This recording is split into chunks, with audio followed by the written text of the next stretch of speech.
Welcome. Welcome, everyone. It's Angelo Robles. Here on the great day of December 1st, I'm doing a live here in the evening. No, not at 8 o'clock Eastern Time, because my beloved New York Giants are going to play about then. And of course, my expectations are they're going to win. My expectations are always met, usually with disappointment, but tonight might be the night. We shall see. Anyhow, here we are in December. I wanted to kick off December and do something that I think is going to be incredibly valuable. I'm calling this, after a trip to Silicon Valley, conversations with people in AI and big tech, my own thoughts, kind of it was going to be top 10 AI predictions for 2026. But because I have two bonuses, really it's Angelo's top 12 AI predictions for 2026. At the end, I'll have some announcements to make upcoming through December on masterclasses, programs, value added for members, Miami and Palm Beach. So all goodies coming up. But now we got to get down to business pretty soon. So November was an interesting month.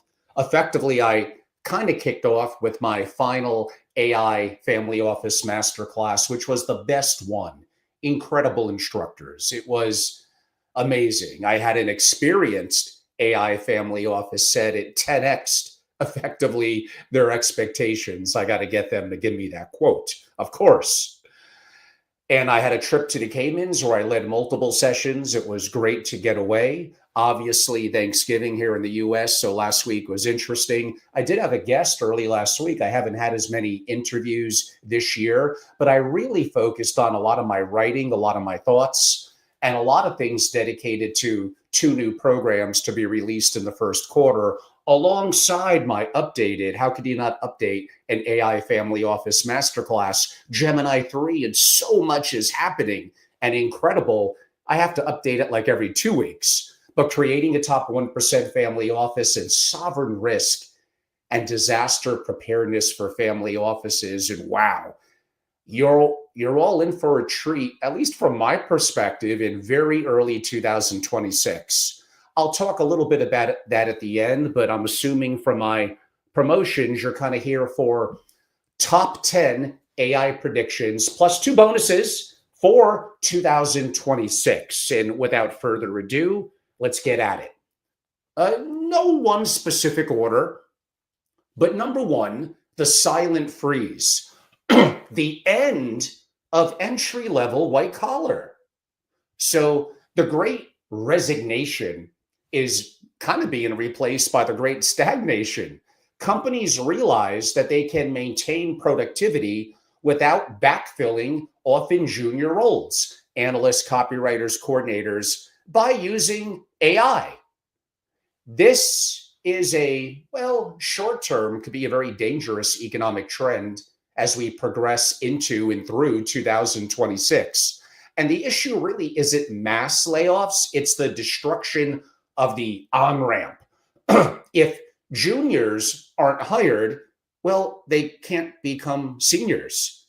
This creates, to some degree, a barbell economy. A massive demand for AI proof trades, meaning protected from AI for a while until robotics get way better, plumbers, electricians, etc., high-level strategists with a hollowed out middle class. The university degree becomes, often a depreciating asset faster than a new car. Number two, the human premium service tier. So speaking to a human kind of becomes a status symbol. Customer service becomes eventually 99% AI, and accessing can I use the word, a biological human? Sounds weird. We'll go with it though. Requires a platinum subscription or kind of a high net worth. We'll see a sharp class divide in the user experience. Kind of AI free, it kind of becomes the new organic. So the rich get empathy and nuance from humans, the poor get efficiency and relentless politeness from the bots. This extends for sure to travel. Airbnb host who actually greet you, charge whatever, 3x more. And content, handwritten newsletters charge a premium, over AI curated feeds. What I would call number 3, the dark forest internet, a retread, the kind of retreat, the kind of gated communities, which I guess is what my membership community to a degree broadly is. The open web kind of becomes, how about unusable? It's a landfill of bot generated SEO sludge and infinite content loops. And what to escape? Do certain humans go to discussion retreats behind paywalls, discords, and invite only networks? This is kind of the dead internet theory. And maybe in 2026, it becomes a fact. If you're reading something for free on the open web, it's going to become likely written by a robot, to read by a robot, to sell an ad to a robot. Oh, we are heading into that world. Verification, identity becomes the most valuable digital commodity. We will stop browsing quote unquote sites and really start browsing more communities. Now, blockchain, crypto is going to play into this. We'll see if I expand a little bit upon that, maybe more so in the future. So how about 4? Software becomes single-use, kind of almost plastic. Like, what do I mean? Like the App Store model, I think, is going to begin to collapse. Instead of downloading an app to pay for parking or track a diet, an LLM generates a micro interface on the fly for that specific task, which is deleted upon completion. This could be the death of bloatware. Why do I need 200 megabyte app to check flight status? In 2026, the operating system generates the user interface. Now, this should terrify, keep an eye on your investments, SaaS companies, because it destroys their ability to retain users inside a walled garden. Code moves from being a monument we build to a conversation we have. I know, I've experimented. I've created apps with vibe coding. Things are happening very rapidly, my friends. Number 5. The first, probably reality crash, kind of the hallucination hack. Imagine a state actor or anarchist group utilizes a swarm of agents, AI agents, to inject a coordinated, hyper-realistic kind of lie into the financial ecosystem, causing a flash crash before truth verification algorithms can catch up. The stock market is going to be a target, but the reputational damage will probably be even worse. Imagine this. Imagine, we're already seeing it. It's just going to get so good. A deepfake CEO announcing a bankruptcy or a fake recall order. In 2026, truth verification becomes a bigger industry than cybersecurity. We will likely see perhaps a temporary internet timeout protocol instituted by exchanges to pause trading during, I guess I would call it, information floods. Yeah, that one could get nasty. 6, the machine economy, kind of B2B, but bot to bot, a different kind of B2B. AI agents begin transacting without human oversight to get jobs done. An agent booking a trip negotiates directly with an airline agent via like API, paying in micro fractions of crypto. I've written and spoke about this in my members and masterclass community, have gotten how I structured a whole platform on it. So this is the only use case that in some ways actually saves crypto in Web3. Traditional banking rails are too slow and expensive for agents paying what? Like imagine a fourth of a penny for data lookup. By 2026, more economic transactions for sure will occur between machines than humans, although the value of human transactions will remain higher. 7, search is dying. Like imagine answer synthesis. Like it's going to get interesting. Browsers stop sending traffic to websites. They read the top 10 results and organize the answer. SEO dies, LLM optimization is born. This sparks, well, could have the copyright war of the century, actually. Imagine publishers, New York Times, Condé Nast, independent bloggers will starve as traffic drops to arguably near zero. 2026 will be the year of lawsuits and data licensing deals, information on the web. I could argue at least good information will cease to be free. If you want the source data, you'll have to pay the creator directly, or the AI effectively won't be allowed to read it. That's going to require more context upcoming in the coming weeks. Number 8, kind of debated this one, but an energy ceiling, almost an AI carbon tax. The exponential growth of AI kind of could hit a hard wall. Physics, data centers consume so much power that imagine nations start rationing compute or tax it heavily. Oh, like Moore's law is alive, but the power grid, like it could be dead. We'll see a massive pivot from bigger models in 2026, GPT 6 and 7, to efficient models, more small language models that run on phones. In 2026, maybe the best AI isn't per se the smartest. It's the one that doesn't require a dedicated nuclear reactor to kind of answer a math question. Number 9, vertical AI, and I hinted at this before, kind of destroys horizontal SaaS, software as a service. So what's going to happen with Salesforce, HubSpot? They're going to lose ground to hyper niche AI agents that many of you could create. You just don't go to my masterclass and learn how. Why use a generic CRM when you could use a lawyer GPT that knows the tort code and automatically files briefs? General purpose software, man, we are getting close to the end. The future is really service as a software. You don't buy a tool to help you do payroll. Really, you kind of buy or create an agent that does payroll. The SaaS multiples on Wall Street will collapse as investors realize that these platforms are really empty shells compared to AI agentic workflows. Number 10, the return of hardware, the anti-screen shift. Maybe hardware returns with a vengeance because voice and ambient AI are getting really good. Look at looking at a rectangle, like AKA your phone, maybe starts to feel archaic. New forms factors of pins, glasses, earbuds are going to gain real traction. I disagree that the smartphone dies in 2026, but maybe kind of the glance replaces the scroll. We are moving towards kind of heads up computing. The killer app for AI is probably not a chatbot.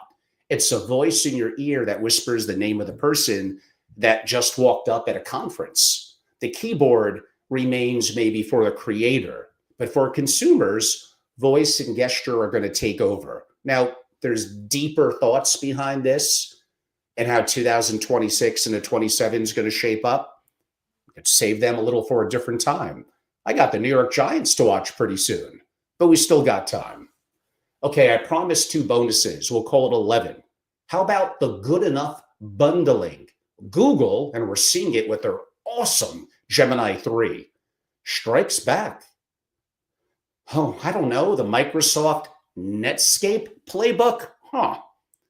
Prediction. Maybe the benchmark wars end.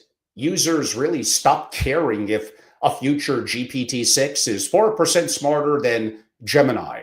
Google stops trying to win an IQ, but they're doing pretty damn good at it now. It starts winning, like more so on friction.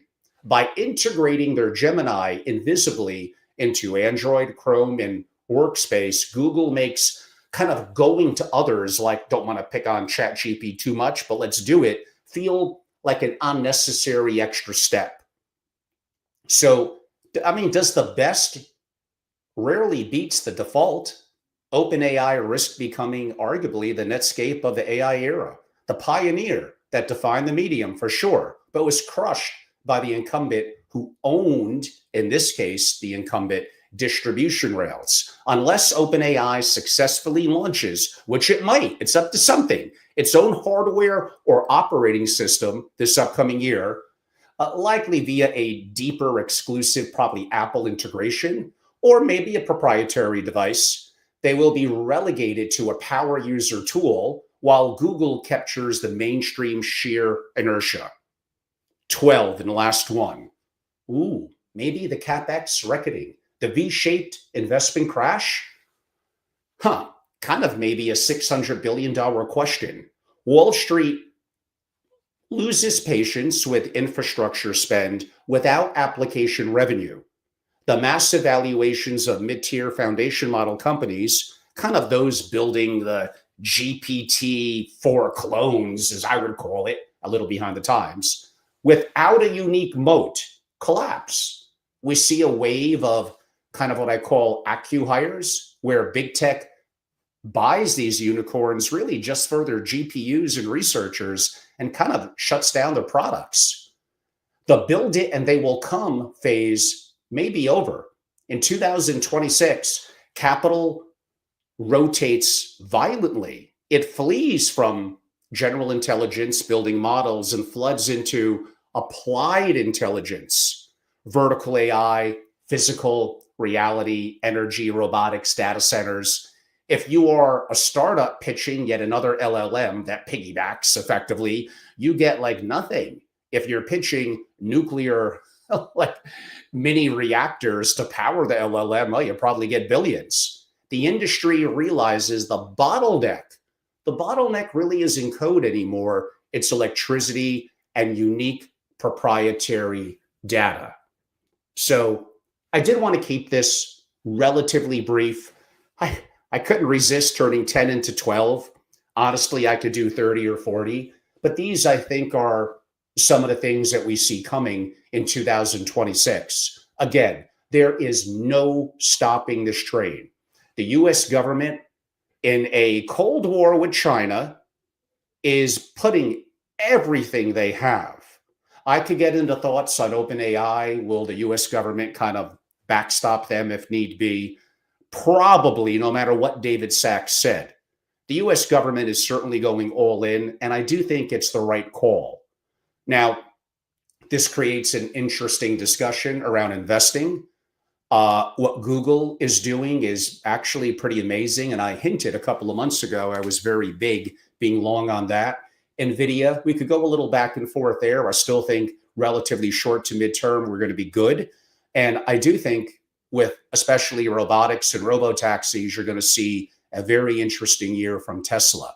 And there's so many private companies as well. We are in a very, very interesting time. Now, I know many of you have noted I've not done as much hardcore investment programs lately. I will be doing some in December. I think tomorrow I'm going to do like things that me and other far more significant family offices look at in terms of metrics, both maybe up to now, but how that's changing now and into next year, and what has been chopped off, what is in, what has still stuck with it, capital allocation, a whole bunch of different things. So tomorrow, give me a little chance to kind of whip that together, maybe Wednesday at the latest. And then I will be having one or two guests coming on where we go pretty hardcore, and it's going to be a lot of fun.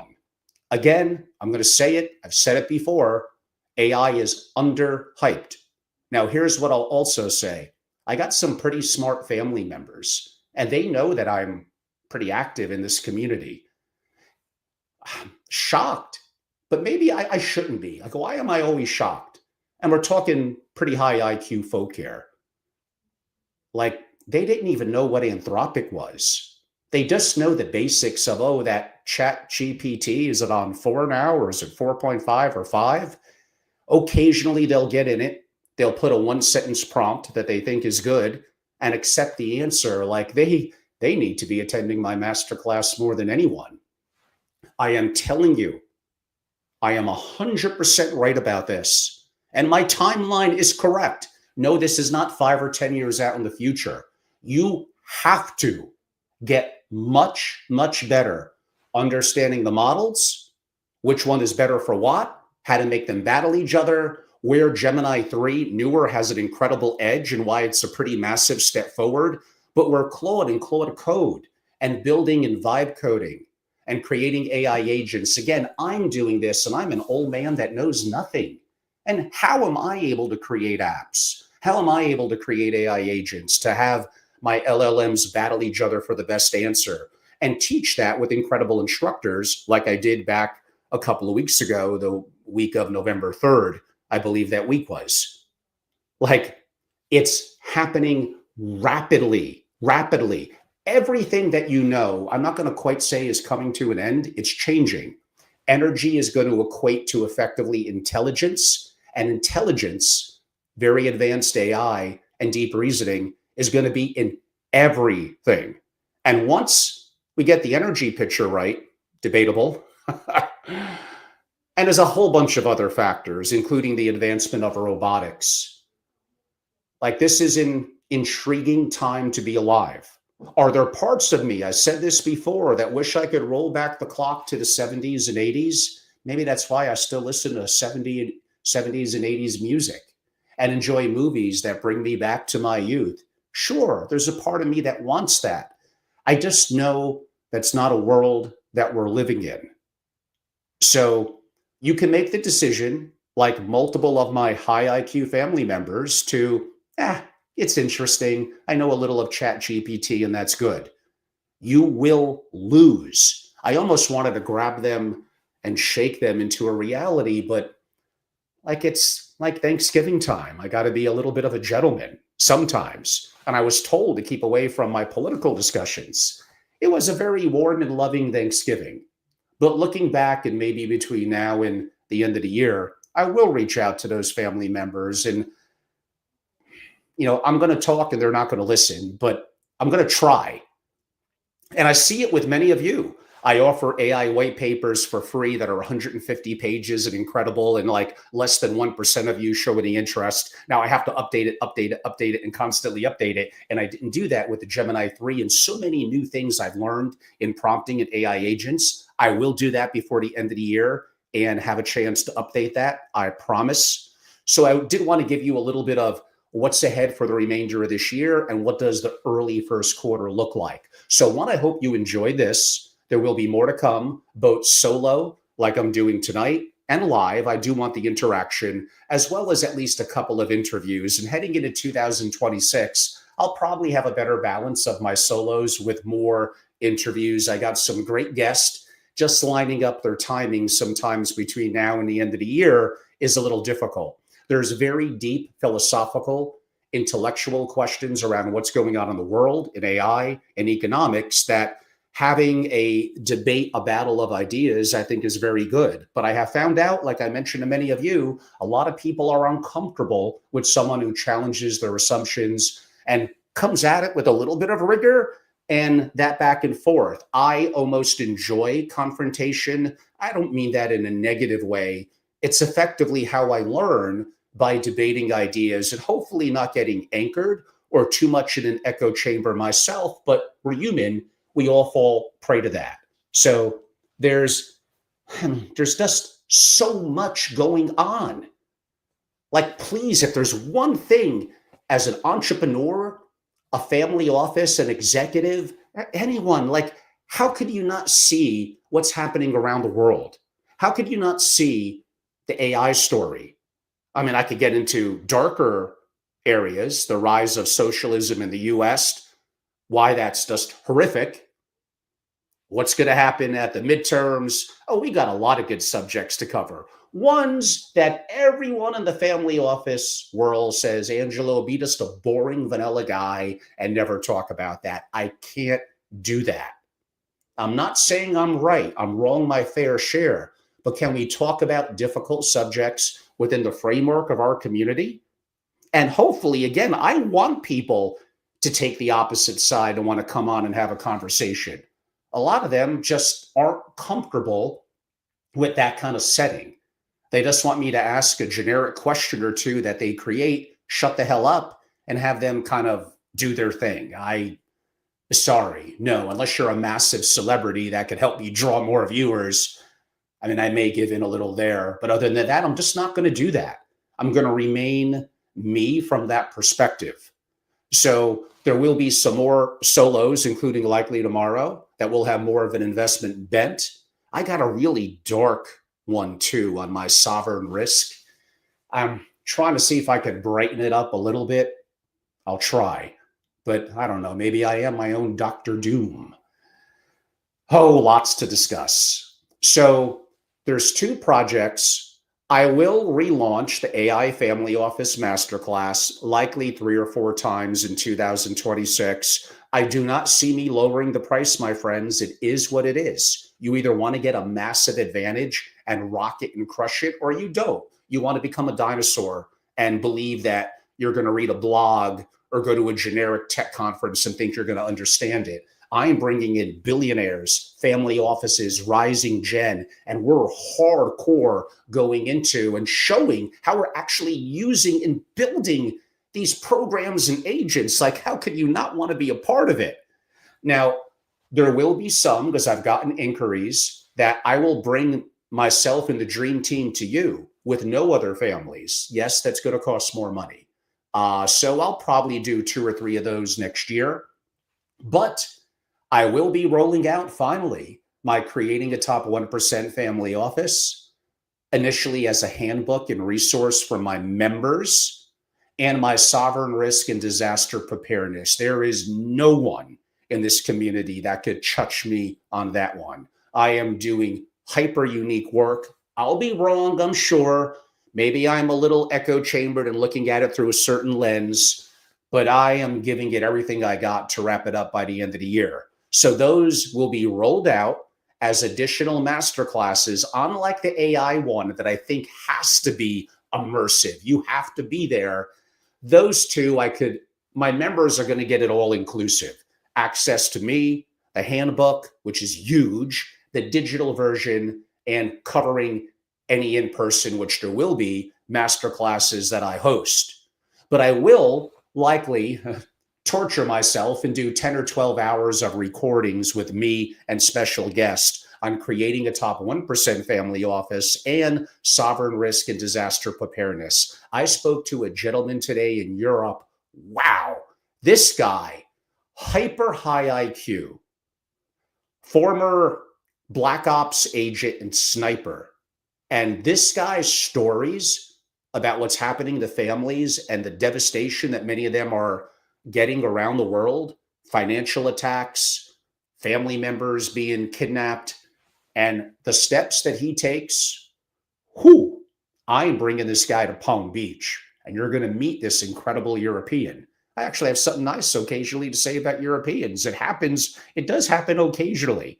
And this guy, well, with his background, I don't want to get on his bad side either, but we're very aligned, but I learned so much. So I'm going to integrate.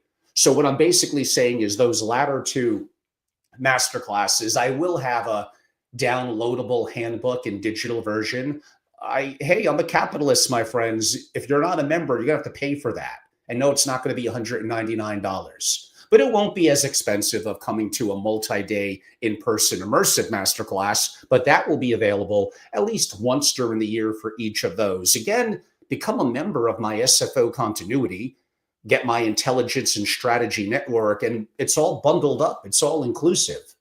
Like, that's really the easy answer. So I will be doing 1 or 2 breakfast and lunches in New York in the winter. I kind of like New York when it's snowing and a little bit wintry. Why not?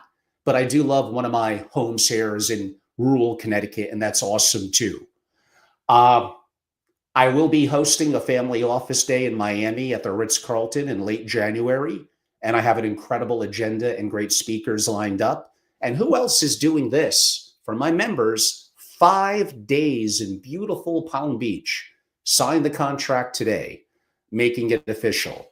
I'm going to update a little bit of my website that does talk about it in mid-March. It's going to be incredible. It is my marquee program of the year. Great speakers, great content that you are not hearing, I'm sorry, at other conferences that have paid sponsor after sponsor with often woefully horrific curriculum. It just is. It is what it is.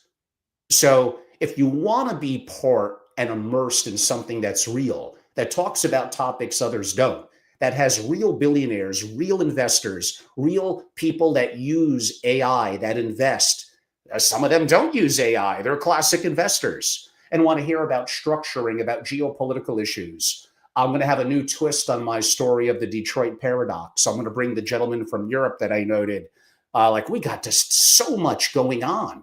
So to wrap up, this year is going to be great. The first quarter is going to be an amazing quarter. And then I will be at the Milken Conference. I'll be there all week. I'll be hosting breakfasts, lunches, and soirees that first week of May. And we're already planning more for New York, for Austria. I hope to be more active in LATAM, and I did mention the Middle East. So my friends, I am coming, traveling around the world, a lot going on, got invited to speak at so many different things because I'm covering so many unique topics that others in the family office world, I don't know, ego, ignorance, fear, they're just not covering. They're not. So again, my goal is not to be likable. I guess I don't have that likability gene as a part of my genetics. I wish I did. It's a great trait to have.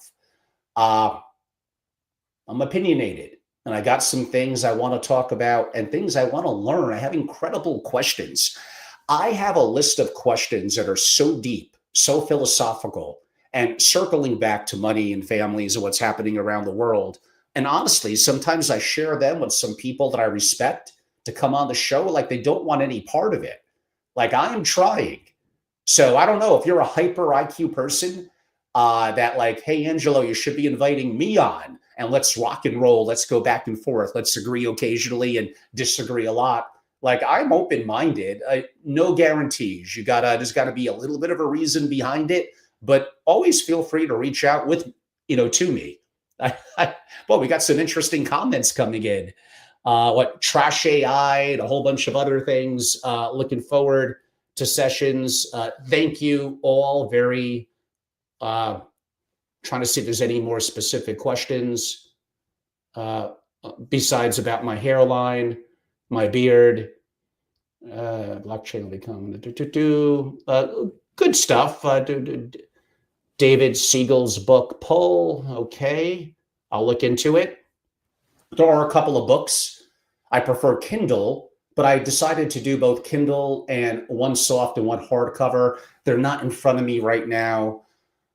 Oh, they're good. I'm going to review them. Maybe I'll do a review on the show. How about that? I'll become a book reviewer as well.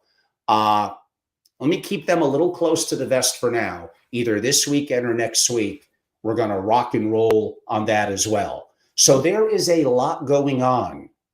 And for many of you, honestly, an answer in many ways is becoming a part of my private intelligence and strategy community, becoming a member of my SFO continuity, marching up to 100 incredible families around the world, and really going deep into a lot of these subjects. And trust me, you want family office structuring, tax optimization, hyper advanced discussions on investment policy statements, asset allocation, like we got you covered. It's not all geopolitics, broad economics, and AI, although those are very important parts that are very important in today's world and will be impactful to all of you, period, moving forward. You putting your head in the sand, especially to AI, is not going to make it go away. It's going to make you an absolute dinosaur and get rolled over.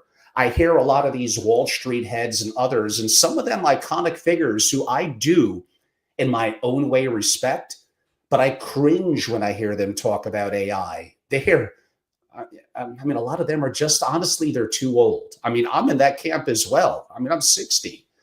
Just be open-minded and face realities.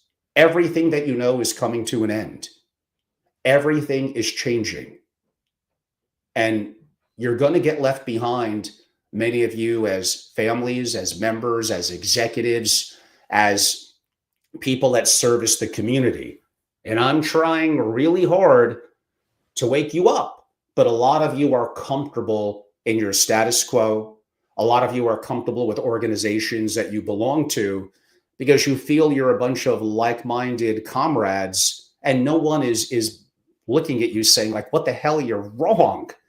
challenging your assumptions, get out of your echo chambers.